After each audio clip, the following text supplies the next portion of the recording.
Hello বন্ধুরা, আজকে আমরা সকাল সকাল চলে এসেছি মাঠে। আজকে আমাদের কাজ আছে, জল সেচ দিতে হবে। গরমের মধ্যে একদম সব কিছু শুকিয়ে গেছে, এত রোদ করছে। তো আমরা চলে পৌঁছে গেলাম আমাদের মাঠের মধ্যে। আপনাদেরকে দেখাচ্ছি আমাদের মাঠের কীরকম অবস্থা এবং এখানে কীরকম জল আছে আর জল সেচ দেখতে পাচ্ছেন। এখানে আজকে আমরা ধান রোপণ করবো, কিন্তু ধান রোপণ করার জন্য যতটুকু জলের প্রয়োজন এখানে পর্যাপ্ত পরিমাণ জল নেই। দেখতে পাচ্ছেন শুকিয়ে গেছে সব কিছু। কয়েকদিন ধরে এত রোদ করছে যে পুরো জমিটাই শুকিয়ে গেছে একদম। যতদূর অবধি আপনারা যাবেন দেখতে পাবেন এখানে পুরোটাই শুকিয়ে গেছে একদম। দেখতে পাচ্ছেন দূর দূর অবধি।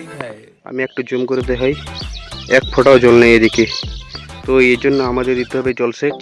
আর এখানে দেখতে পাচ্ছেন যে ধানগুলো লাগানো আছে আগে থেকে, এগুলো একদম শুকিয়ে গেছে। একটু জুম করে এগুলোতে দেখাই, দেখতে পাচ্ছেন এগুলোতে একদম রস নাই। এগুলো বর্তমানে চলে যাবে যদি বৃষ্টি হয় 2-1 দিনের মধ্যে। তো আমাদেরকে এটা আজকে ধান রোপণ করতে হবে এবং চাষ দিতে হবে, তার জন্য দরকার জলে। আজকে মাঠে চলে এসেছি জলসেচ দিতে। এখানে আমাদের আজকে জলসেচ করতে হবে পুরো জমিটাতেই। আর জলসেচ করার পর 2 থেকে 3 ঘন্টা লাগবে আমাদের এখানে জলসেচ দিতে। তারপর আমাদেরকে হাল চাষ দিতে হবে। এই যে দেখতে পাচ্ছেন পুরো মাঠটাই ধান রোপণ করা হয়ে গেছে। দেখতে পাচ্ছেন যত দূর অব্দি দেখবেন পুরো মাঠটাই ধান রোপণ করা হয়ে গেছে। শুধু আমাদের যে এইটুকু জায়গা আছে এইটুকু জায়গায় ধান রোপণ করতে হবে। এই যে দেখতে পাচ্ছেন একদম রাস্তার উপর। আর ধান রোপণ করার জন্য যে চারাটা লাগবে এটা হচ্ছে সেই চারাটা। জুম করে দেখাচ্ছি, এখানে এই চারাটা হচ্ছে। এই চারাটা দিয়ে আমরা ধান রোপণ করব প্রায় 2 থেকে 3 ঘন্টা।